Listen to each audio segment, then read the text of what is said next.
Media మిత్రులందరికీ నమస్కారం అండి. అదేవిధంగా మాకు నిత్యం పనిస్తూ మా యొక్క కష్ట నష్టాల్లో కూడా పాలుపంచుకుంటున్న మా నిర్మాతలందరికీ పాదాభివందనం. మీరే మా దేవుళ్ళు, మా కష్టాలు ఆలకించాల్సింది మీరే. ఇప్పుడు 13 రోజుల నుంచి మనకి ఈ యొక్క నిరసన జరుగుతుంది, అందరికీ తెలుసు. కానీ నిర్మాతలు మా యందు ఈసారి ఎందుకో దయ చూపించట్లా. ఇది మాకందరికీ అర్థం కాని ప్రశ్నగానే ఉంది. మాకు కష్టం వచ్చింది, ఇస్తున్న వేతనాలు సరిపోవట్లేదు, ఈ వేతనాలతో హైదరాబాద్ మహానగరంలో బతకలేకపోతున్నామని చెప్పే రోడ్డు మీదకి వచ్చాం, అంతేగాని ఇంకా వేరే ఉద్దేశంగా కాదు. ఈరోజు నిత్యావసర సరుకులు కావచ్చు, రూమ్ రెంట్లు కావచ్చు, జీవన విధానాలు కావచ్చు, మారిపోయినాయి పరిస్థితులు, అన్నీ మీకు తెలిసినవే. ఆనాడు చెన్నై నుంచి ఇండస్ట్రీ హైదరాబాద్ వచ్చినప్పుడు రామానాయుడు గారు కావచ్చు, రామోజీరావు గారు కావచ్చు, ఎన్టీ రామారావు గారు, అక్కినేని నాగేశ్వరరావు గారు, కృష్ణ గారు, కృష్ణరాజు గారు, శోభన్ బాబు గారు, ఇలాగా చిరంజీవి గారు, ఇలాంటి వారందరూ మాకెంతో సహకారాన్ని అందించారు. వారందరి సహకారంతోనే మీతో పాటుగానే మేము హైదరాబాద్ మహానగరంలో బతుకుతున్నాం. కానీ ఈరోజు బతకలేని పరిస్థితి ఎలా ఉంటుందంటే, వచ్చిన డబ్బులు చాలట్లేదు, అలా అని చెప్పి వేరే పనికి వెళ్తామా అంటే వెళ్ళలేము. మేము కూడా మీతో పాటు ఇక్కడ ఇండస్ట్రీలో అలవాటు పడి ఉన్నాం. మా కష్టాలు అర్థం చేసుకుంటారనే ఈ మన మీడియా మిత్రుల ద్వారాగా మీకు తెలియజేయాలని ఇవాళ మేము ఈ యొక్క ప్రెస్ మీట్ పెట్టడం జరిగింది. మేము ప్రతిరోజు తెల్లవారుజామున 4 గంటలకి లేచి ఉదయం 5 గంటలకి కృష్ణానగర్ వీధిలోకి వస్తేనే మా జీవనం మొదలవుతుంది. కృష్ణానగర్ 5 గంటలకు వచ్చి అక్కడ బండెడు సామాన్లండి, చెప్పుకుంటే చాలా చెప్పుకోకూడదు కొన్ని విషయాలను కూడా, కానీ పరిస్థితులు అలా వచ్చినాయి, అంత దూరం వచ్చినాయి. బండెడు సామాన్లు ఎక్కించుకొని వాటర్ క్యాన్లు, వాటర్ బాటిల్స్ అని, ఇవాళ కుర్చీలని, టేబుల్స్ అని రకరకాలుగా మా పనే. కానీ ఒకప్పుడు నిర్మాత పెద్ద పెద్ద సినిమాలు తీసిన నిర్మాత కూడా తక్కువ సామాన్లతోని మా యొక్క పని నడిచేది. ఆ రోజు మా నిర్మాతలు కూడా మాకు చేదోడు వాదోడుగా ఉంటూ మాకు సహాయం చేసేవారు. రామానాయుడు గారు కావచ్చు, పెద్ద పెద్ద నిర్మాతలు చెప్పుకుంటూ పోతే చాలామంది ఉన్నారు మహానుభావులు. కానీ ఈరోజు మరి నిర్మాతకి మా గోడు పట్టట్లేదు, మా కష్టం ఎక్కువైపోయింది. మీరు 12 గంటల సేపు అంటున్నారు, కానీ మేము లొకేషన్ కానీ ఉదయం లేచిన దగ్గర నుంచి 16-17 గంటల సేపు మేము పని చేయాల్సి వస్తుంది. అదేవిధంగా నెలలో 15 రోజులు చేసేసరికనే మా యొక్క ఆరోగ్యం క్షీణించిపోతుంది. ఇప్పుడు మీరు తెలియని వాళ్ళు ఎవరో లేరు ఇక్కడ. బీపీలని, షుగర్లని, రకరకాల జబ్బులు వచ్చి మా యొక్క సంపాదనలో సగం డబ్బులు మా ఆరోగ్యాలకే ఖర్చు అవుతున్నాయి. ఇలాగా రకరకాల బాధలతో ఉన్నాం మేము. మరి ఇలాంటి ఎన్ని పరిస్థితులను కూడా ఇవాళ తట్టుకొని మీ ముందు ఇలా నిలబడగలుగుతున్నామంటే మీరు గతంలో ఇచ్చిన చేయూతనే. మరి ఇలా కొంతమంది మాట్లాడుతున్నారు వ్యక్తిగతంగా మాపై, మరి చాలామంది రకరకాల దూషణలు చేస్తున్నారు. మరి వారు ఎందుకు వ్యక్తిగతంగా ఎందుకు మాట్లాడుతున్నారో అర్థం కావట్లా. మీరే అన్నారు కార్మిక చట్టాల ప్రకారం వెళ్దామని. కార్మిక చట్టం అనేది అందరికీ తెలిసిందే. కార్మిక చట్టం అనేది ఎలా ఉంటుంది, ఒక రోజుకి 8 గంటలు పని చేస్తే కార్మికుడికి వేతనం ఇవ్వాలి. కానీ మాతోని మీరు 8 గంటలే పని చేయించుకుంటున్నారా? 12 గంటలు అని చెప్పి 13-14 గంటలు, మళ్ళీ మేము ఇల్లు చేరేసరికి 16 గంటల వరకు అవుతుంది. మరి ఈ సమయాన్ని బట్టి, మా కష్టాన్ని బట్టి మాకు వేతనం ఇవ్వమంటున్నాం. మీరు ఒక 3 సంవత్సరాలకు ఒకసారి వేతనాలపై చర్చలు జరుగుతూనే ఉన్నాయి. జరిగిన ప్రతిసారి కూడా మా యొక్క క్లాజుల్లో ఇక్కడ మీరు ప్రతిసారి 22-23 క్లాజులు పెడతారు. ఆ క్లాజుల్లో కొన్ని విధానాలను మీరే మార్చుకుంటూ వస్తున్నారు. మా యొక్క ఫెడరేషన్ కానీ, మా యొక్క యూనియన్లు నిబంధనలు కానీ ఫెడరేషన్ యొక్క తీసుకున్న నిర్ణయాల ప్రకారం కూడా ఈరోజు ఛాంబర్ వారు వెళ్ళట్లేదు. ఛాంబర్ తీసుకున్న నిర్ణయానికే మేము కట్టుబడి పనిచేయాల్సి వస్తుంది. ఇక్కడ 26 క్లాజులు పెడితే దాంట్లో మొదటి క్లాజులోనే ఉంది మేము ఎవరితోనైనా పని చేయించుకుంటామని. అదేవిధంగా మళ్ళీ ఇప్పుడు కొత్త విధానాలకు తెరలేపారు.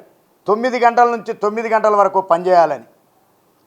మాకు ఉదయం 6 గంటలకి పనికి వెళ్ళాలంటేనే మేము 4 గంటలకు లేచి 5 గంటలకి సెంటర్కి వచ్చి టిఫిన్లు టీలు అవన్నీ సామాన్లను ఎక్కించుకొని ఉదయం 7 గంటలకి నీ లొకేషన్కి వెళ్ళాలి.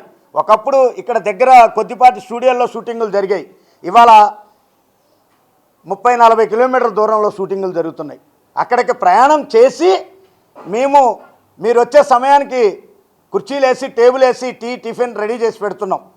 మీరు 9 గంటలకు అంటున్నారు, మళ్ళీ నైట్ 9 గంటల వరకు అంటున్నారు. ఈ టైమింగ్ మీకు 12 గంటలలాగానే కనపడవచ్చు, కానీ ఈ 9 గంటల లోపు మేము ఎంత కష్టపడాలి. టిఫిన్ తీసుకోవాలి, టీకి కావాల్సిన సామాగ్రి ఏర్పాటు చేసుకోవాలి, వాటర్ క్యాన్లని అన్ని కుర్చీలని టేబుల్లని మా పని విధానాన్ని చెప్తున్నాను అన్నీ ఏర్పాటు చేసుకోవాలి. ఇవన్నీ తీసుకొని ముందుగానే మేము 9 గంటలకి బండి ఎక్కాలి. అంటే మీ లొకేషన్కి మన షూటింగ్ చేసే స్పాట్ దగ్గరకు వచ్చేసరికి తక్కువలో తక్కువ 10:30-11 అవుతుంది. మీరు అంటున్నారు కదా మరి 9 గంటల కాల్ షీట్ అని. 9 గంటల కాల్ షీట్ అంటే మరి నేను కార్మికుడిని ఏ టైంకి రమ్మని చెప్పాలి? అప్పుడు ఓ 8-8:30కో రమ్మనాలి. ఒక 8 గంటలకు వస్తే మళ్ళీ ఒక 1:30-2 గంటల సేపు ఇక్కడ ఈ పని అంతా చేసుకొని 9 గంటలకు బండి ఎక్కితే కానీ మళ్ళీ 30-40 కిలోమీటర్లు ప్రయాణం చేసి మన యొక్క లొకేషన్కి చేరుకోవడానికి మాకు 10:30-11 కూడా కావచ్చు ఈ ట్రాఫిక్లో. ఇలా మళ్ళీ రాత్రి 9 గంటల వరకు అంటున్నారు. రాత్రి 9 గంటల వరకు అంటే 9 గంటలకు మీరు షూటింగ్ ప్యాకప్ చెప్తారని గ్యారంటీ ఉందా? గ్రేస్ టైం అని చెప్పి ఇంకొక హాఫ్ అన్ అవర్ 1 అవర్ అంటారు. ఆ తర్వాత మీరు కూర్చున్న కుర్చీ కూడా తీసుకోవడానికి మేము వెయిట్ చేయాలి. అక్కడే మాకు 10 అవుతుంది. 10 గంటలకు అక్కడ బయలుదేరి మళ్ళీ నేను ఒక గంటన్నర 2 గంటల సేపు ప్రయాణం చేసి ఇంటికి వచ్చేసరికి ఎప్పుడే అవుతుంది? నేను రాత్రి భోజనం డిన్నర్ ఎప్పుడు చేయాలి? ఇప్పటికే మా ఆరోగ్యాలు పోతున్నాయి, ఇప్పటికే అనారోగ్యాలు పాలైనాం మేము. ఇవన్నీ మీ విషయాలు మీకు తెలిసినవే, ఇవాళ కొత్తగా ఏమీ చెప్పట్లా నేను. ఇవన్నీ దృష్టిలో పెట్టుకోండి. అదేవిధంగా మీరు కార్మిక చట్టం ప్రకారం వెళ్దాం, గవర్నమెంట్ వారి వేతనాల ప్రకారం వెళ్దాం అంటున్నారు. మేము సిద్ధమే. గవర్నమెంట్ వేతనం ఉదయం 6 గంటల నుంచి మధ్యాహ్నం 2 గంటల వరకు 8 గంటల వేతనం మీరు ఇస్తానంటే మేము పనిచేయడానికి సిద్ధమే. ₹1 కూడా పెంచొద్దు మాకు. ఇప్పుడు ఏదైతే వేతనం ఉందో ఆ వేతనం కంటిన్యూ చేసి మాకు 8 గంటలు పని దినంగా మీరు నిర్ణయం తీసుకుంటే ఆ నిర్ణయానికి మా యూనియన్లు పనిచేయడానికి మేము సిద్ధంగా ఉన్నాం. మాకు ₹1 కూడా వేతనం పెంచొద్దు. ఇక్కడ మేము అడిగేది ఒక్కటే, 12 గంటలని చెప్పి 16-17 గంటల వరకు కూడా పనిచేయాల్సి వస్తుంది. అయినా సరే మీతో పాటే మేము ఉన్నాము కాబట్టి పని చేస్తూనే వస్తున్నాం. కానీ మీరు ఇస్తున్న ఏదైతే వేతనం ₹1,280 కాల్ షీట్ వేతనం ఉందో అది సరిపోకనే ఈరోజు రోడ్డు మీదకి రావాల్సి వచ్చిందే తప్ప ఇంకా వేరే విషయాలు ఏమీ కాదు. ఇవన్నీ మీరు అర్థం చేసుకోండి. అర్థం చేసుకొని ప్రతి ఒక్క సమస్యను పరిష్కరించవలసింది మీరే. ప్రతి సమస్య కూడా మీ టేబుల్ మీదనే ఉంది. మా జీవితాలు కూడా మీ చేతుల్లోనే ఉన్నాయి. మా అందరికీ మరి కష్టాన్ని ఎలా తీర్చాలి అనే మార్గం ఆలోచించాల్సింది కూడా మీరే. ఎందుకంటే 1989 నుంచి 2025 వరకు కూడా ఛాంబర్ వారు తీసుకున్న నిర్ణయం ప్రకారమే ఫెడరేషన్ కానీ యూనియన్ సంఘాలు కానీ వెళ్తున్నాయి. అంతేగాని మా యొక్క నిర్ణయాలు కానీ మేము మాట్లాడుతున్న మాటలు కానీ మా యొక్క సమస్యలు కానీ ఎక్కడా వారు పరిష్కరించలేదు. వారు చెప్తున్న మాటలే మేము వింటున్నాం. వారు చేసి ఇస్తున్న అగ్రిమెంట్లకే మేము పనిచేస్తున్నాం. ప్రతి 3 సంవత్సరాలకు ఒకసారి అగ్రిమెంట్ చేసి ఆఫీసులో కూర్చోబెట్టి మా అగ్రిమెంట్ వేతనాన్ని నిర్ణయిస్తున్నారు. ఇవాళ కొంతమంది నిర్మాతలు ఈ మధ్యకాలంలో వచ్చిన వారు తెలియక కొన్ని విషయాలు మాట్లాడుతున్నారు. సాఫ్ట్వేర్ వేతనాలని లేకపోతే మాఫియా అని అంటున్నారు. ఇవన్నీ కరెక్ట్ కాదండి. పెద్దలకి మీకు మరొక్కసారి తెలియజేస్తున్నాం. మేము ఏదైతే డొనేషన్ పరంగా తీసుకుంటున్న డబ్బు వారి కుటుంబంలో వారి ఇంటి పెద్ద ఏదైనా పరిస్థితి బాగలేక అంగవైకల్యమైనా వారు యాక్సిడెంటల్గా ఏదైనా జరిగినా ఆ కుటుంబానికి మేము అండగా ఉంటున్నాం. ఇవాళ మా యూనియన్ తరపు నుంచి మేము 2017లో భూమిని కొనుగోలు చేసి ఒక్కొక్క కార్మికుడి కుటుంబానికి 150 గజాల స్థలము ఈ యూనియన్ నుంచి ఇవ్వటం జరిగింది. అదేవిధంగా ఎవరైనా యాక్సిడెంటల్గా ఇబ్బందులు పడుతుంటే వారికి హెల్త్ ఇన్సూరెన్స్ చేసి కూడా ఈ యూనియన్ నుంచి వారికి సహాయ సహకారాలు అందిస్తున్నాం. ఇలాగా యూనియన్ అనునిత్యం కార్మికుడికి అండగానే ఉంటుంది. నిర్మాతలే మరి ఈ విషయంలో మాకు సహకారాన్ని అందించట్లేదు. హెల్త్ ఇన్సూరెన్సులు కావచ్చు, యాక్సిడెంటల్గా జరుగుతున్న ప్రమాదాలపైన కానీ మాకు నిర్మాతల సహకారం ఈ మధ్యకాలంలో తగ్గింది. గతంలో మా గురుదేవులు దాసరి నారాయణరావు గారు మా యూనియన్కి వచ్చి కొన్ని సలహాలు సూచనలు ఇస్తే వారి సలహాల సూచనల మేరకు కార్మిక విధానాలని రూపుదిద్దుకొని మేము ఆ విధంగానే వెళ్తున్నాం. అదేవిధంగా ప్రతి నెల 2వ ఆదివారం నాడు మా యొక్క జనరల్ బాడీ సర్వసభ్య సమావేశం ఏర్పాటు చేసుకొని ఈ నెలలో మనం ఏం ఖర్చు పెట్టాం, ఆఫీస్ బేరర్స్కి కానీ ఆఫీస్ స్టాఫ్కి కానీ ఏమి ఖర్చులైనవి, ఏ రూపాయి ఎక్కడ ఖర్చు పెట్టామని చెప్పి ప్రతిదీ కూడా మేము కంప్యూటర్లో అక్షరాలని టైప్ చేపించి ఏం ఖర్చు అవుతుంది ఏంటి అనేది ప్రతిదీ వారికి క్షుణ్ణంగా చూపించి జనరల్ బాడీ సమావేశం జరుపుతాం. అదేవిధంగా year to year auditing report చేపిస్తాం. ప్రతి రూపాయి కూడా ఏ విధంగా వస్తుంది, ప్రతి రూపాయిని దుర్వినియోగం కాకుండా మన యొక్క సంఘ సభ్యులకి ఏ విధంగా ఖర్చు పెడుతున్నాం అనే విధానంతోనే మా యూనియన్లు వెళ్తున్నాయండి. దయచేసి మాపై దుష్ప్రచారాలు మానుకోండి. మేము గతంలో మొన్న మీరు కొంతమంది నిర్మాతలు మాట్లాడారు స్కిల్ లేదని. ఇగోండి, మేము ఎప్పుడో 2015, 2016లోనే మేము మా యొక్క వర్కర్స్తోని సెట్లో పనిచేస్తున్న సెట్ అసిస్టెంట్స్కి, ప్రొడక్షన్లో పనిచేస్తున్న సభ్యులకి గౌరవ మర్యాదపూర్వకంగా ఎలా పనిచేయాలి, నైపుణ్యత, స్కిల్ ఇస్ దేర్ మీనింగ్ నైపుణ్యత ప్రకారంగా మేము పనిచేయాలని చెప్పి మా సభ్యులకి ఇక్కడ వాలంటీర్లను పెట్టి గవర్నమెంట్ వారు పంపించిన ప్రతినిధులతోనే మేము ఈ యొక్క స్కిల్ కార్డు కూడా పొందటం జరిగింది. మరి ఇవాళ మీకు పత్రికల ద్వారాగా ప్రెస్ ద్వారాగా ముఖ్యంగా ఒకటే తెలియజేస్తున్నాం, మా కష్టాన్ని చూడండి, మా బాధను ఆలకించండి. గతంలో నిర్మాత కడుపులో పెట్టుకొని చూసుకున్నాడు, ఇవాళ ఆ పరిస్థితి లేకుండా పోయింది. ఒకప్పుడు 2-3 రాష్ట్రాల్లో ఆడితే సినిమాలకు మాకు డబల్ వేతనం, 1.5 వేతనం కూడా ఇచ్చారు. ఇలా ఏ సినిమాకు కూడా డబల్ వేతనాలు ఇచ్చే పరిస్థితి లేదు. మేము కూడా అడగట్లేదు పరిస్థితులు బాగలేవని. ఒకప్పుడు పని చేస్తే సినిమా హిట్ అయితే మా సభ్యులకి వాచీలని, ఉంగరాలని రకరకాలుగా నిర్మాతలు సన్మానాలు చేసేవాళ్ళు. ఈరోజు ఆ పరిస్థితి లేకుండా పోయింది, దారుణం అయిపోయింది, కష్టం పెరిగిపోయింది. ఈ కష్టాన్ని చేయడానికి మా పిల్లల్ని కూడా మేము తీసుకురాలేని పరిస్థితి. దయచేసి అర్థం చేసుకోండి నిర్మాతలు, మాకు పెద్ద దిక్కు మీరే. మా కష్టాన్ని అర్థం చేసుకొని మా వేతనాన్ని పెంచి మీరు ఇవ్వాలని కోరుకుంటున్నాం తప్ప ఇంకా వేరే ఏ ఉద్దేశంగా కానీ ఏ పర్సనల్ ఎజెండాస్తో కానీ మేము రాలేదండి ముందుకి. మా యొక్క కష్టాన్ని తెలియజేయటం కోసమే మేము ముందుకు వచ్చాం. మేము ఈ పని చేయడానికి మా పిల్లల్ని తీసుకురాలేకపోతున్నాం. మా పిల్లల్ని కొద్దిపాటి చదువులు చదివించుకొని ఏ క్లర్కో, వాచ్మెన్ ఉద్యోగాలకో పంపించుకుంటున్నాం తప్ప ఈ పనికి తీసుకురాలేకపోతున్నాం. మా బాధలను అర్థం చేసుకోండి. మీతో పాటే మేము కూడా కడుపు పట్టుకొని హైదరాబాద్ వచ్చిన వాళ్ళమే, ఎక్కడో దూర ప్రాంతాల నుంచి. మా కుటుంబ సభ్యులు ఉన్నారు, మా నిర్మాతలు ఉన్నారు అని చెప్పి వారి కోసమే, వారితో పాటే మేము అని చెప్పి మేము ఇండస్ట్రీలో వారితో పాటే కలిసి బతకాలని చెప్పి ఇక్కడికి వచ్చాం. గలో గంజో మీతోనే ఉన్నాం, మీతోనే చేస్తున్నాం. అంతేగాని మిమ్మల్ని ఏదో ఉద్దేశించి మీ యొక్క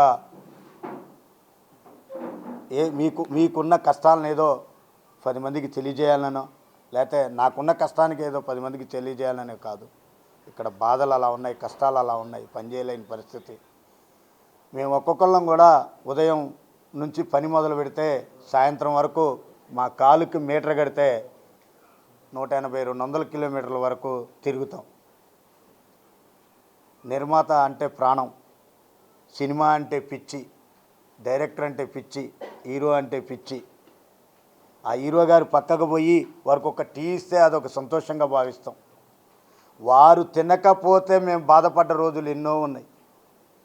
వారు ఇవాళ భోజనం చేయలేదు, బిజీగా ఉన్నారు. ఆ నిర్మాతకి మనం ఏదన్నా గిన్నెలో కప్పులో కలుపుపోయి ఒక సాంబార్ అన్నమో లేకపోతే పెరుగన్నమో ఇద్దామని తహతహలాడుతుంది మా హృదయం. అలాంటి హృదయాల్ని కొట్టుమిట్టాడే పరిస్థితికి తీసుకురాకండి. మీకోసం తప్పించే వాళ్ళం. మాకు మీరు ఇస్తున్న జీతం ఎంతున్నా సరే పనిచేసిన వాళ్ళం. ఈరోజు సరిపోవట్లేదు.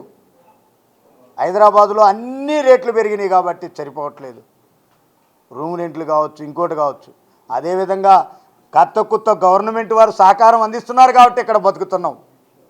రేషన్ కార్డులని, ఆరోగ్యశ్రీ అని ఇవాళ ఉన్న ప్రభుత్వం రేవంత్ రెడ్డి గారు కూడా మా కష్టాలను తెలుసుకొని మా పిల్లలు స్కూల్కి వెళ్తుంటే ఫ్రీ బస్సులు, మాకు నెల మీద ఒక 1500 రూపాయలు స్కూల్ బస్ ఫీజు తగ్గింది. అదేవిధంగా రేషన్ బియ్యం, సన్న బియ్యం ఇస్తున్నారు ఇలా గవర్నమెంట్ వారు. ఆ బియ్యం తెచ్చుకొని ఎప్పుడు రేషన్ షాప్ తీస్తాడా ఆ బియ్యం తెచ్చుకొని తిందామని బతికే కుటుంబాలు మాయి. ఇలా గవర్నమెంట్ సహకారంతోనే మేము హైదరాబాద్లో కూడా ఉండగలుగుతున్నాం. రేవంత్ రెడ్డి గారు కూడా మాకు చాలా సహకారంగా ఉన్నారు. మా మంత్రివర్యులు కోమటిరెడ్డి గారు కూడా మాకు సహాయ సహకారాలు అందించడానికి ముందుగా ఉన్నారు. దయచేసి మా యొక్క కష్టాలను అర్థం చేసుకొని, మా పరిస్థితులను అర్థం చేసుకొని, మా వేతనాలను పెంచి మమ్మల్ని విధుల్లోకి తీసుకోవాలని కోరుకుంటున్నాం.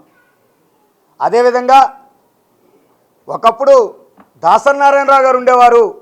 ప్రతి సమస్యనే కార్మికుడికి సమస్య వచ్చిందని వారి ఇంటి డోరు కొడితే వారు మా సమస్యలను పరిష్కరించేవారు. ఈరోజు మరి పెద్దలు సినిమా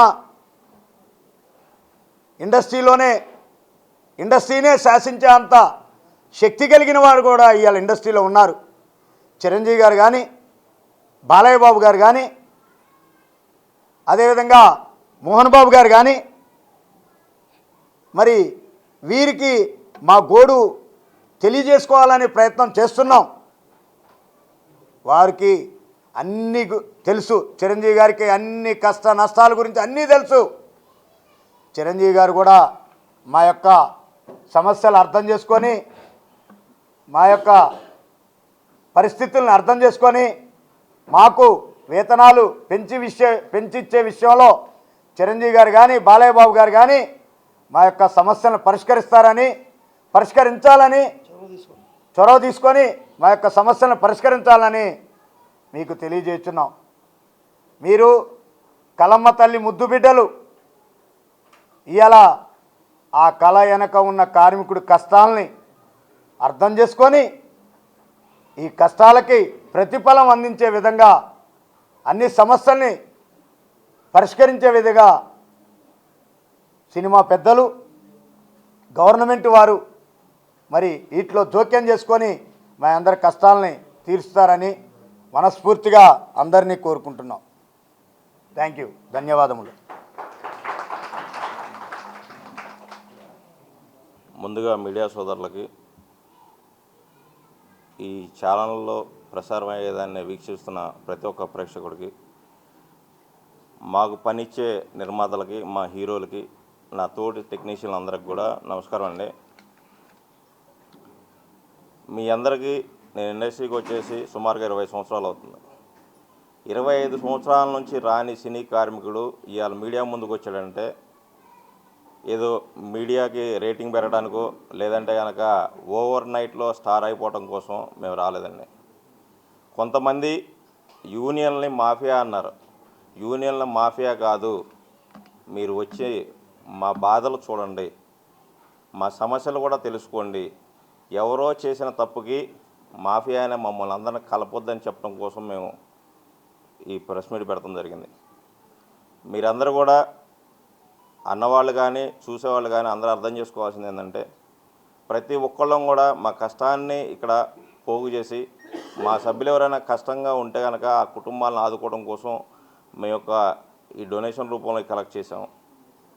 ఎవరెవరికి ఏ సంక్షేమ పథకాలు ఇస్తున్నాం అన్నది ఇంతకుముందు మా ప్రెసిడెంట్ గారు చెప్పారు. మేము ఈ మీడియా ద్వారాగా ఒకటే తెలియజేస్తామండి, చిరంజీవి గారికి కానీ బాలయ్యబాబు గారికి కానీ అగ్ర హీరోలందరికి కానీ అలాగే మన రేవంత్ రెడ్డి గారికి కానీ ఎవరో చెప్పిన మాటలో మీరు వినొద్దండి. దయచేసి మిమ్మల్ని కలిసి మా సమస్యలను చెప్పుకోవడానికి మాకు కొంత టైం కేటాయించవలసిందిగా మీ మీడియా ద్వారాగా నేను కోరుకుంటున్నా. ఎందుకంటే ఎవరో ఏదో చెప్పేసి పోతారు, కానీ కష్టపడేవాడికే తెలుస్తుంది ఆ కష్టం యొక్క విలువ, ఆ బాధ. మా బాధలు మమ్మల్ని మీరు ఎప్పుడు పిలుస్తారా అని చెప్పేసి మేము కుతూహలంగా ఎదురు చూస్తూ ఉన్నాము. మా ఫెడరేషన్ నాయకులే కాదు, 24 సంఘాల యూనియన్ నాయకులందరిని పిలిచి మా కష్టాలన్నీ ఒకసారి అర్థం చేసుకోగలరని చెప్పేసి మీ మీడియా ద్వారాగా నేను తెలియజేసుకున్నాను. Thank you sir. కార్మికులకి ఫుడ్ పెడుతున్నామంటే ఇందాక కళ్యాణ్ గారు చెప్పింది బాగానే ఆయన చెప్పింది కరెక్టే. ఫుడ్ పెడుతున్నా అంటే పెడుతున్నారు. ఎందుకు పెడుతున్నాం? ఉదయాన్నే నిద్ర లేవగానే షూటింగ్ వచ్చేస్తాం. మళ్ళీ అక్కడికి వెళ్ళిన తర్వాత టిఫిన్ కానీ బ్రేక్ తీసుకోవాల్సి వస్తుంది. బ్రేక్ తీసుకుని బయటికి వెళ్ళి తిని వచ్చేటప్పుడు కొంచెం లేట్ అవుతుంది. ఆ టైం గ్యాప్ సెట్ చేసుకోవడం కోసం ఆ ఫుడ్ పెడతాం జరుగుతుంది. లేదు కాదు కూడా మేము పెట్టమన్నారా, పెట్టకపోయినా పర్వాలేదు, కార్మిక చట్టం ప్రకారంగా 8 hours డ్యూటీ చేయడానికి మేము సిద్ధంగా ఉన్నాం. అదే. ముందుగా మా మీడియా వారందరికీ నమస్కారం అండి. అలాగే ముఖ్యంగా మా అగ్ర నిర్మాతలందరికీ కూడా శతకోటి వందనాలండి. ఇంతకుముందు మా కార్మికులకు ఏ సమస్య వచ్చినా ఒక ఇండస్ట్రీకి ఒక పెద్ద దిక్కు ఉండేదండి. బయటికి రాకుండా 4 గోడల మధ్యలో మమ్మల్ని పిలిచి మా కష్టాలను అడిగి మా కష్టాలు తెలుసుకొని మీ పరిస్థితి ఏంటి, మీకు ఎందుకు ఇబ్బంది పడుతున్నారు అడిగి మాకు ఎలా జీతం సరిపోవట్లేదు సార్, మాకు పెంచాలంటే సరే అని పిలిచి నిర్మాతలను కూడా పిలిచి మీరు అడిగిన దాంట్లో రీజన్ ఉంది, మీరు చెప్పే దాంట్లో రీజన్ ఉంది కాబట్టి ఇద్దరిని సెట్ చేసి ఇద్దరికి సమన్వయంగా అలా ముందుకు వెళ్ళిపోయే విధంగా బాధ్యత వహించేవారండి. గత కొంతకాలంగా మాకు ఆ పరిస్థితి లేదు. ఇప్పుడు కొంతమంది ఫిల్మ్ ఛాంబర్ నుంచి కొంతమంది నిర్మాతలు మా పద్మభూషణ్ మెగాస్టార్ చిరంజీవి గారి ఇంటికి వెళ్ళి కొన్ని విషయాలు చెప్పుకున్నారండి. మేము సినిమాలు తీస్తున్నాం, మా కష్టాలు ఇవి, మా బాధలు ఇవి, మాకు ఫిల్మ్ ఫెడరేషన్ 24 క్లబ్స్ నుంచి సహాయ శాఖ అందట్లేదు, అర్ధాంతరంగా సినిమాలు ఆపేశారు, మమ్మల్ని నష్టపరిచారు, మమ్మల్ని నష్టాల్లోకి తోసేశారని చెప్పారండి. అయితే మా సమస్య చిరంజీవి గారి దాకా వెళ్ళలేదు. ఎందుకు వెళ్ళలేదంటే చిరంజీవి గారు అంటేనే చాలా కష్టపడి కింద స్థాయి నుంచి ఈ స్థాయికి వచ్చారంటే ఆయన వెనక ఎంతో కష్టం ఉంది. ఆ విషయం మన యావత్ భారత ప్రపంచానికి కూడా తెలుసండి. అలాగే మా కష్టాలను చిరంజీవి గారికి తెలుసు. ఎందుకంటే తెల్లారితే మేము అందరం కలిసి వాంతో షూట్ చేస్తున్నాం కాబట్టి మా డిపార్ట్మెంట్ కష్టాలు తెలుసు, మా డిపార్ట్మెంట్ బాధలు తెలుసండి. ఒకవేళ నిర్మాతలు మా గురించి ఏమేమి చెప్పుకున్నా సరే మా ఇబ్బందులు తెలుసుకొని మాకే న్యాయం చేయమని చెప్తారండి. కానీ మన మీడియా ద్వారా కూడా చిరంజీవి గారికి మా డిపార్ట్మెంట్ నుండి కానీ మా 24 క్రాఫ్ట్ నుంచి కానీ మేము తెలియవలసింది ఏంటంటే 3 సంవత్సరాలకు ఒకసారి మాకు వేజెస్ పెంచి ఇస్తారండి. మా నిర్మాతలు మాకు అగ్రిమెంట్ చేసి ఇస్తారండి. మేము కోరేది ఏంటంటే ఆ 30% పెంచి ఇవ్వమని 3 సంవత్సరాలకు ఇచ్చే అగ్రిమెంట్నే అడిగింది తప్పితే అదనంగా ఇప్పుడున్న పరిస్థితుల ప్రకారంగా కానీ ఇప్పుడున్న కాలమాన ప్రకారం కానీ బయట బతికే పరిస్థితి లేకపోయినా సరే మేము ఎక్స్ట్రా ఏ కోరికలు కోరలేదండి. మేము కోరిన ఏకే కోరిక అంటే మీరు ఇచ్చిన అగ్రిమెంట్ ప్రకారంగా 30% పెంచమనండి. మా గురించి మీడియా ముందు కానీ లేకపోతే మా సినీ పెద్దల ముందు కానీ వాళ్ళు నిర్మాతలు ఏం చెప్పుకున్నా మాకేం ఇబ్బంది కాదండి. వాళ్ళు మా ఇంటి పెద్దలుగా మేము భావిస్తామండి. మాకు ప్రధానమైన కోరిక ఏంటంటే మాకు వాళ్ళు ఇచ్చిన జీతం సరిపోవట్లేదు. మాకేదో 12 hours అని చెప్తారు. మేము మార్నింగ్ 5 o'clock 5 గంటల నుంచి లేచి మా కార్యక్రమాలు ఏమంటున్నాయో నిర్మాతలకు తెలుసు, హీరోలకు తెలుసు, కార్మికులకు తెలుసు, అందరికీ తెలుసండి. ఇంకా తెలియాల్సింది ఎవరికంటే గవర్నమెంట్కి తెలియాలండి. మా సినిమాటోగ్రఫర్ మంత్రివర్యులు కోమటిరెడ్డి వెంకరెడ్డి గారు మాకు అపాయింట్మెంట్ ఇచ్చారండి. కానీ మా అపాయింట్మెంట్ కంటే ముందు ఉదయం నిర్మాతల అపాయింట్మెంట్ దొరికిందండి.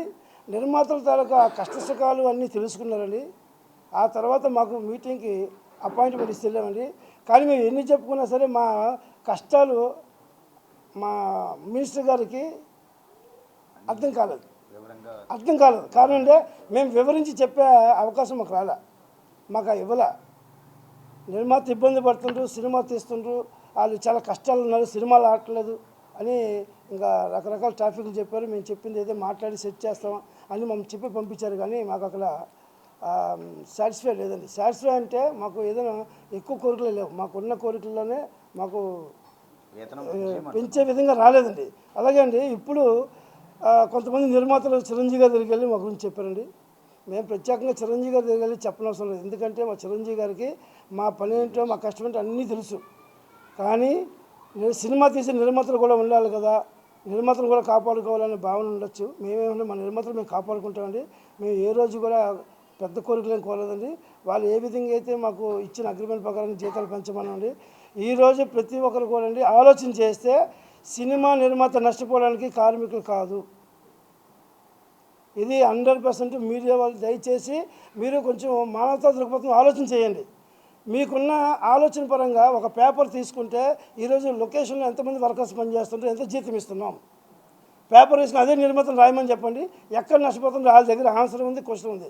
కాకపోతే మమ్మల్ని వాళ్ళు చెప్పిన విధంగా మేము నడవలేదు, వాళ్ళు ఏది ఇస్తే అదే తీసుకొని పనిచేయాలని ధోరణిలో వాళ్ళు ఉన్నారు. మేమేమంటున్నాం, మాకు మీరు ఇచ్చిన జీతం సరిపడలేదు, మా కష్టానికి తగ్గ ఫలితం కావాలి, మేము ఉన్నాం. ఇది అసలు కాంట్రవర్సీ. ఇది దీన్ని పెద్దగా వాళ్ళు చూపించుకుంటున్నారు సార్. మా కారణంగా ఏ నిర్మాత నష్టపోలేదు, మేము ఎవరి షూటింగ్ ఆపలేదండి. మమ్మల్ని కాదు బాంబే తీసుకెళ్తాను, బాంబే వాళ్ళు తీసుకొస్తాం, తమిళనాడు తీసుకొస్తామని చెప్పారండి. ఓకే అండి, వాళ్ళు మా ఫెడరేషనే, మాకు అన్ని ఫెడరేషన్ కలిపి మేమందరం కలిపి ఒకటి ఐఫాక్ అనే ఇంటర్నేషనల్ కాన్ఫెడరేషన్లో మేము అందరం మా సభ్యులండి. ఎక్కడ వేసినా మా కార్మికుడే. మేమేమంటే వాళ్ళని తీసుకొస్తే నీకు ట్రావెలర్స్, అలివెన్సెస్ అన్ని హోటల్స్ అన్నీ మీకే పెరుగుతాయి, కానీ మాకంటే బాంబే వాళ్ళకంటే ఎక్కువ ఇస్తున్నామని చెప్పారండి. బాంబే వాళ్ళకి ఇచ్చేదండి 8 అవర్స్ అండి.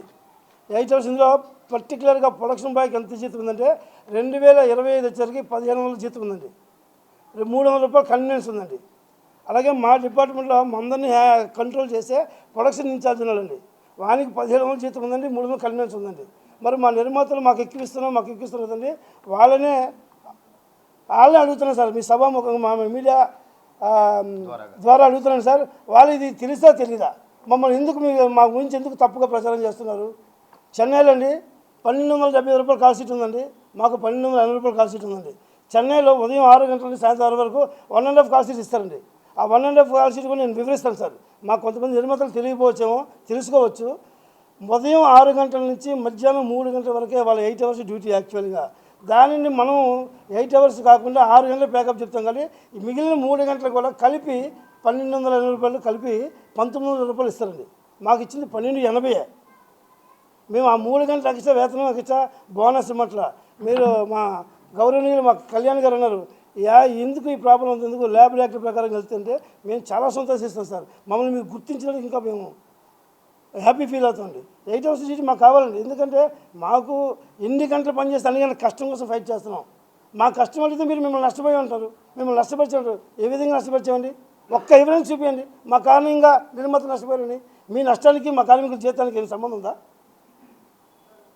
మీ లాభాలకి మాకు సంబంధం లేదు, మీ నష్టాలకి సంబంధం లేదు. మేము అడిగింది మేము కష్టం అడుగుతున్నాం. దాన్ని పక్కన పెట్టేసి ఏదేదో కోణాలు తిప్పుకొని మీరు కాలయాపన చేస్తాం, మేము సినిమా స్ట్రైక్ చేస్తాం. మేమేం స్ట్రైక్ చేయట్లేదండి. మా కష్టాన్ని గుర్తించి నిర్మాత మేము పనిచేస్తూనే ఉన్నాం. పర్టికులర్ ఇదే సార్. మేమేమన్నా ఇది ప్రతి కంపెనీలో ప్రతి ఫ్యాక్టరీలో కూడా ప్రతి సంవత్సరం ఇంక్రిమెంట్ ఉంటుంది.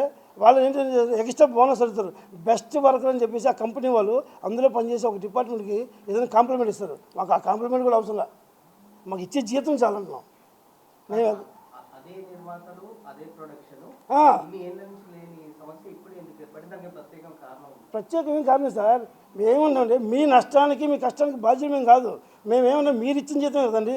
మీరు ఏమైతే మేము పేపర్ మీద ఇచ్చామో ఆ పేపర్ ఇస్తున్నాం, మాకు ఎక్స్ట్రా వద్దు. మీరు ఇచ్చిన పేపర్ మేము ఇమ్మంటున్నాం. అక్కడ మీరు అర్థం చేసుకోవాల్సింది ఏంటంటే మా వల్ల మీరు ఏం నష్టపోయారండి పర్టికులర్గా చెప్పండి. ప్రొడక్షన్ పెట్టుకోవడం వల్ల, ఒక లైట్ మని పెట్టుకోవడం వల్ల, ఒక డ్రైవర్ని పెట్టుకోవడం నష్టపోయింది చెప్పండి.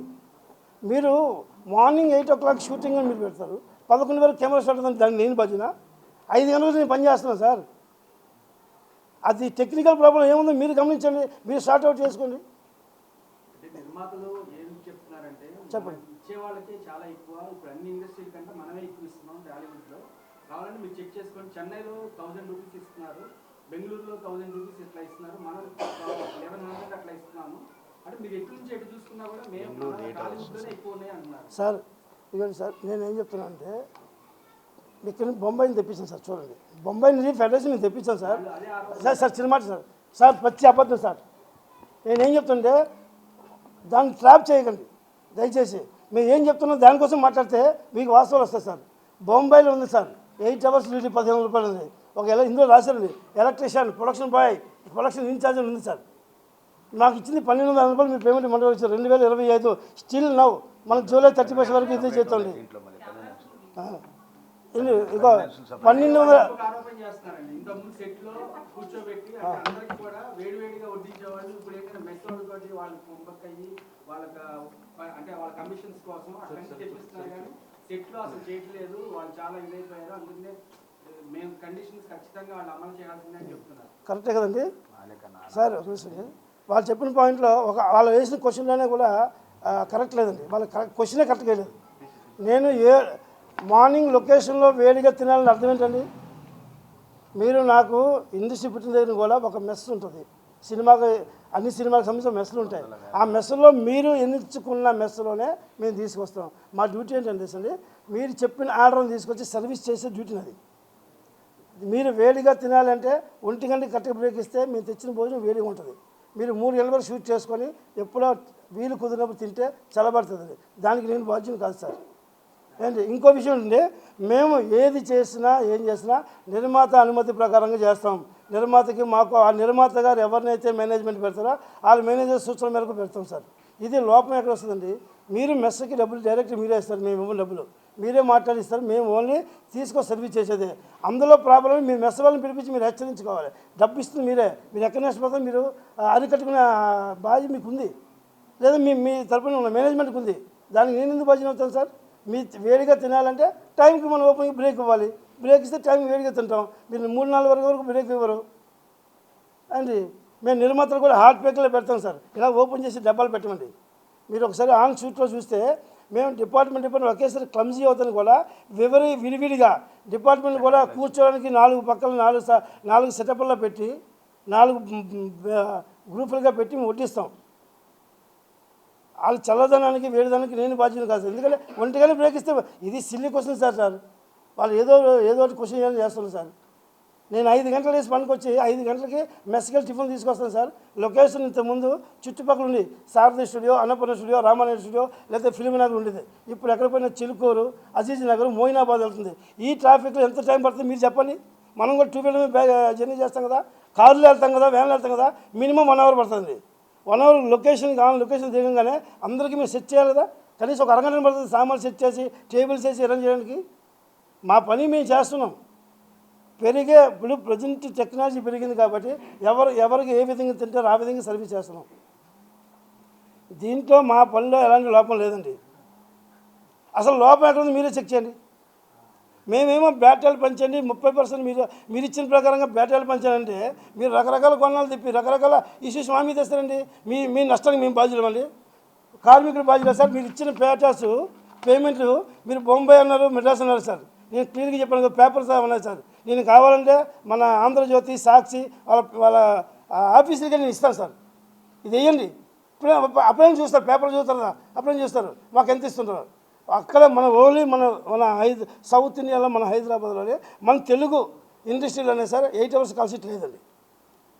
బొంబాయిలో ఉంది, మెడ్రాస్లో ఉంది. మెడ్రాస్లో ఉండి 8 hours కాల్ షీట్ అని కాకుండా 6 గంటల వరకు పని చేస్తారని చెప్పేసి 3 గంటలకు కలిపి జీతం ఇస్తారండి.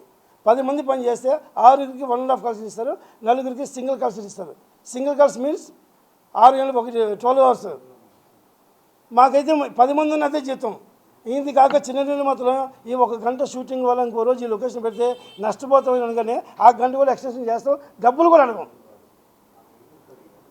ఇంకో దౌర్భాగ్యం చెప్పండి, ఏ రోజు వేతనం కూడా మేము అప్పటికీ నిర్మాత అర్థం చేసుకోండి పాపం ఏదో ఫైనాన్స్ కూడా ఉంటే ఇంత పెద్ద సినిమా తీస్తుండ్రు ఇంతమంది కుటుంబాలు ఫుడ్ పెడుతున్నారని మేము ఒక డిపార్ట్మెంట్ సార్ ప్రొడక్షన్ డిపార్ట్మెంట్ అంటే మేము కలుపులో పెట్టుకుని చూసుకుంటాం మాకు డబ్బు ఇచ్చే దేవుడిని దేవుడికి భావిస్తాం వాళ్ళు మా మీద ఇన్ని అబద్ధాలు ఇన్ని వద్దు సార్ ఎందుకు అబద్ధాలు చెప్తారు చిరంజీవి గారికి వెళ్ళి చెప్పినా తెలుసు ఒక తెలియదు ఎవరంటే గవర్నమెంట్కి తెలియదు గవర్నమెంట్కి మాకు తెలియదు సార్ కన్క్లూడింగ్ పాయింట్ చెప్పండి. చెప్పండి ఒకవేళ వేతనం పెంచిన పక్షంలో మీరు ఏం చేస్తారు? సార్ మేము ఏమీ చేయం సార్ వేతనాలు పెంచిన వరకే పనిచేస్తాం మాకు ఆల్రెడీ 13-12 షూటింగ్లు జరుగుతున్నాయి వాళ్ళు మాకు పెంచిస్తున్నారు మాకు కష్టాన్ని చూసి వాళ్ళు ఇస్తున్నారు కాబట్టి వాళ్ళకి పని చేస్తున్నాం మేము ఏ రోజు పని చేయలేని చెప్పట్లేదు సార్ 13వ రోజు 14వ రోజు మేము ఏమి ఎక్కడ స్ట్రైకులు చేసినా మా నిరసన ఏంటంటే 3 సంవత్సరాలకు ఒకసారి పెంచిస్తామని చెప్పిన మీరే మీ మాట తప్పి మీరేమో రకరకాల మమ్మల్ని మీ కష్టాలు మాకు చెప్తే ఎట్లండి కార్మికులు పనిచేసిన జీతం ఇస్తారు చెప్తే నీ లాభాలకి నష్టాలకి నేను బాధ్యత కాదు సార్ దయచేసి అర్థం చేసుకోండి సార్. మీడియా మిత్రులకి అందరికీ నమస్కారం అండి. మేము మహిళా workers union president Lalitha, general secretary Chandrakala, treasurer Shyamala, మేము ముగ్గురండి. మేము ప్రొడక్షన్ పని చేస్తామండి. ఈ ప్రొడక్షన్ అసిస్టెంట్ తర్వాత మేమే, ఎందుకంటే మాది ఏంటంటే వీళ్ళతో పాటే మేము కూడా బయలుదేరుతాం పొద్దునే స్పాట్కి. పొద్దున్నుంచి అన్ని విధాలుగా మేము వీళ్ళు ఎంత కష్టపడతారో వీళ్ళకంటే ఎక్కువగా మేము కూడా కష్టపడతాము. మాకు కష్టానికి తగ్గట్టు మమ్మల్ని గుర్తించి మాకు వేతన పెంచాలనే కోరుకుంటున్నాం. ఈరోజు 15 రోజులు అయిపోయింది. 15 రోజులకి అందరూ సమస్యలోనే ఉన్నాము కాబట్టి దయచేసి మాకు వేతన పెంచాలి. మా కష్టం ఎంత ఉంటుందంటే ఎంగిలి ప్లేట్లు కూడా కడుగుతున్నారు మా వాళ్ళు. ఎంత ఇది ఉన్నా కూడా మీకు జాలి కలగట్లేదు ఈ నిర్మాతలకి. దాంట్లో అందరూ కాదు, కొంతమంది ఎందుకు సార్ ఇలా చేస్తున్నారు, మాకు న్యాయం చేయాలని కోరుకుంటున్నాం మేమంతే. వాష్రూమ్స్ ఉండవు మేడం, మాకు వాష్రూమ్స్ ఉండదు. తర్వాత స్పాట్లో ఏదైనా ఏది జరిగినా కూడా హాస్పిటల్ అంబులెన్స్ ఉండదు, ఏది ఉండదు. మాకు మటుకి చాలా ఇబ్బంది ఉంటుంది మేడం అక్కడ. అది ఆ ప్రాబ్లం. అంతే మేము సెట్లో అదే మాకు వాష్రూమ్ ఉండదు, మేము ఎక్కడో బయట వెళ్ళాలా వస్తుంది.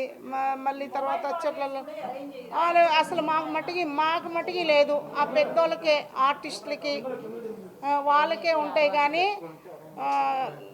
వర్కర్స్కి అయితే లేడీస్కి అయితే అలాంటిది ఏమి ఉండవు. వాష్రూమ్స్ కానీ అంబులెన్స్ కానీ అలాంటివి ఏమి ఉండవు అండి అక్కడ.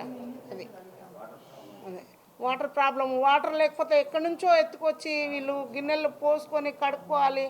ఎంతో చాలా కష్టం. ఒక్కొక్క లేడీస్ వాటర్ క్యాన్ చేత కాకుండా వాటర్ క్యాన్ ఎత్తిన వేసుకొని వాళ్ళు వాటర్ మోసుకొని అంత కష్టపడి పని చేసుకుంటారండి. కాబట్టి వాళ్ళకి తెలుస్తుంది, అన్నీ తెలుసు. మేము చెప్పినా కూడా మీ వాళ్ళు ఉన్నారు కదమ్మా చూసుకుంటారు అది ఇది అని అంటారు కానీ మేము చెప్తాం, చెప్పినా కూడా అన్నీ వస్తాయిలే అనేసి మా పూటకు ఆ పూటకు గడిపేస్తారు వాళ్ళంతే. అక్కడ ఉంటాయి ఇండోర్ షూటింగ్ ఉంటాయి అంటే స్టూడియోలో ఉంటాయి కదా, స్టూడియోలలో వాష్రూమ్ ఉంటుంది కాబట్టి అక్కడ ఉంటాయి.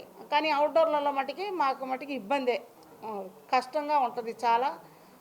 మా ఇబ్బంది ఎంత అంటే 10 రోజులు పనిచేసి మాకు ఈ జీతం ఇప్పుడు సండేలు ఇవ్వమంటున్నారు కదా. సండేలు ఈ 10 రోజులు 15 రోజులు షూటింగ్ జరిగితే ఈ సండేలు మాకు కలిసి వస్తాయి కదా.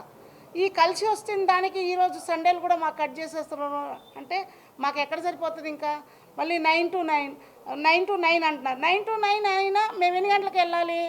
9 to 9 అంటే మళ్ళీ సేమ్ అదే 6 గంటలకు మేము స్పాట్కి వెళ్ళాలి. 6 గంటలకు వెళ్ళినా మాకు 9 to 9 ఏ విధంగా పెంచినట్టు అవుతుంది? ఒక కాల్ సెట్కి ఎలా పని చేస్తాం మేము? ఇప్పుడు మాకు 6 to 9 అంటే 1.5 కాల్ సెట్ వస్తుంది, 1530 రూపాయలు వస్తుంది. ఇప్పుడు మాకు పెంచినట్ట తగ్గించినట్ట 9 to 9 చేయాలంటే అది కుదరని పని. అది కానీ మా పెద్దలు ఉన్నారు, వాళ్ళు మాట్లాడతారు దాని గురించి. మాకు మటుకి కష్టం. ఈ 2 విధాలుగా సండేలు కట్ చేస్తామని అంటే అది కష్టం మాకు. సండేలు ఇప్పుడు 10 రోజులు పని చేస్తే ఈ సండేలు చేసి మాకు కలిసి వస్తుంది. 15 రోజులు పని దొరికింది. మా ఇల్లు రెంటులు కట్టుకోగలుగుతాం, మేము మా పిల్లల్ని సాదుకోగలుగుతాం. కాబట్టి ఈ సండేలు కట్ చేస్తే ఇది ఎలా జరుగుతుంది ఇది చెప్పండి మీరు.